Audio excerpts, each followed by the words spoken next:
শীতের সবজি মানে ফুলকপি। আরে ফুলকপি দিয়ে কাতলা মাছের ঝোল কারা কারা খেতে পছন্দ করো আমার মতন একটা কিন্তু লাইক করে যেও। নমস্কার বন্ধুরা, আমি ভাগ্যশ্রী। আমার ছোট্ট চ্যানেলে তোমাদের অনেক অনেক স্বাগত। মানে আজকে একটা নতুন রান্নার রেসিপি তোমাদের সাথে শেয়ার করব। আজকে আমি করব বড় বড় সাইজের কাতলা মাছের পেটি, দেখতে পাচ্ছ রেখে দিয়েছি নুন হলুদ মাখিয়ে। এটা দিয়ে কিন্তু আলু ফুলকপি দিয়ে একদম বাঙালি ঘরোয়া স্টাইলে কিন্তু ঝোল করব। তো চলো কী কী নিয়েছি সেটা আগে তোমাদের দেখিয়ে দিই। এই ফুলকপিগুলো আমি ফুলগুলো ছাড়িয়ে নিয়েছি, তার সঙ্গে রেখেছি লম্বা লম্বা করে কেটে রাখা আলু, আর নিয়েছি কাতলা মাছ, অবশ্যই বিগ সাইজে বড় বড় পেটি আলা, নুন হলুদ মাখিয়ে রেখে দিয়েছি কাতলা মাছগুলো।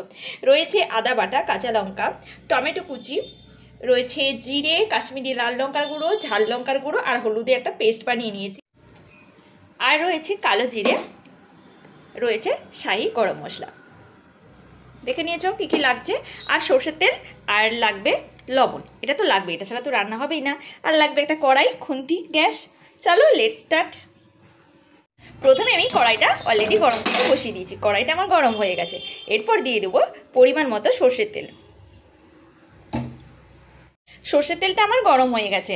এবং কারা কারা আমার মতো সর্ষের তেলের মধ্যে একটু লবণ দাও তাড়াতাড়ি কমেন্ট করে কিন্তু বলো। আর কী জন্য দাও সেটাও কিন্তু কমেন্ট করতে কিন্তু একদম ভুলো না। তেলটা আমার গরম হয়ে গেছে, এবার মাছগুলো ছাড়ার পালা। কাতলা মাছের পেটিগুলো লাল লাল করে ভাজার পর ওই কড়াইতে যেটুকুনি তেল ছিল তার মধ্যে ফুলকপিগুলো দিয়ে দিয়েছি।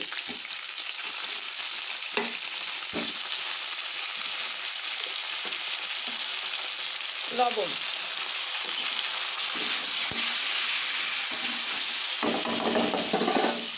দিয়ে দেবো ঢাকনা। ফিরে আসছি 5 মিনিট পর। ফুলকপিগুলো ভাজা হয়ে গেছে, এবার ফুলকপিগুলো তুলে দেবো।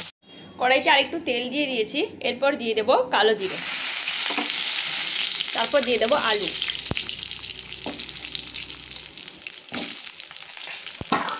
ঢাকনা দিয়ে ঢেকে দেবো। আলুটা যখন লাল লাল করে ভাজা হয়ে যাবে তখন তার মধ্যে আমি দিয়ে দেবো টমেটো কুচি, আদা বাটা এবং ওই যে বানিয়ে রাখা মশলার পেস্টটা।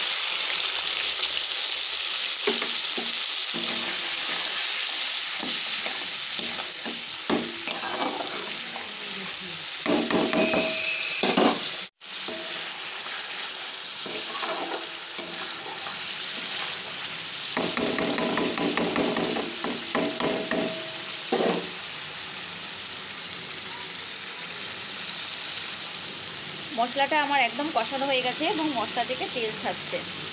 এই অবস্থায় আমি দিয়ে দেবো জল। যেহেতু একটু পাতলা করে ঝোলটা করব তাই জন্য জলের পরিমাণটা একটু বেশি দিয়েছি। কারণ শীতকালে এইরকম ফুলকপি দিয়ে কিন্তু পাতলা টেলটেলে ঝোলটাই কিন্তু বেশি ভালো লাগে।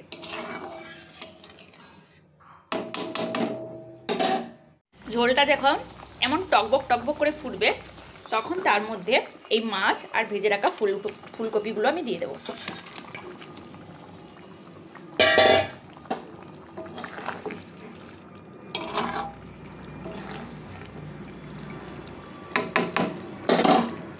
ঝোলটা একটু মাখা মাখা হয়ে গেলে এরপর এর মধ্যে দিয়ে দেবো গরম মশলা।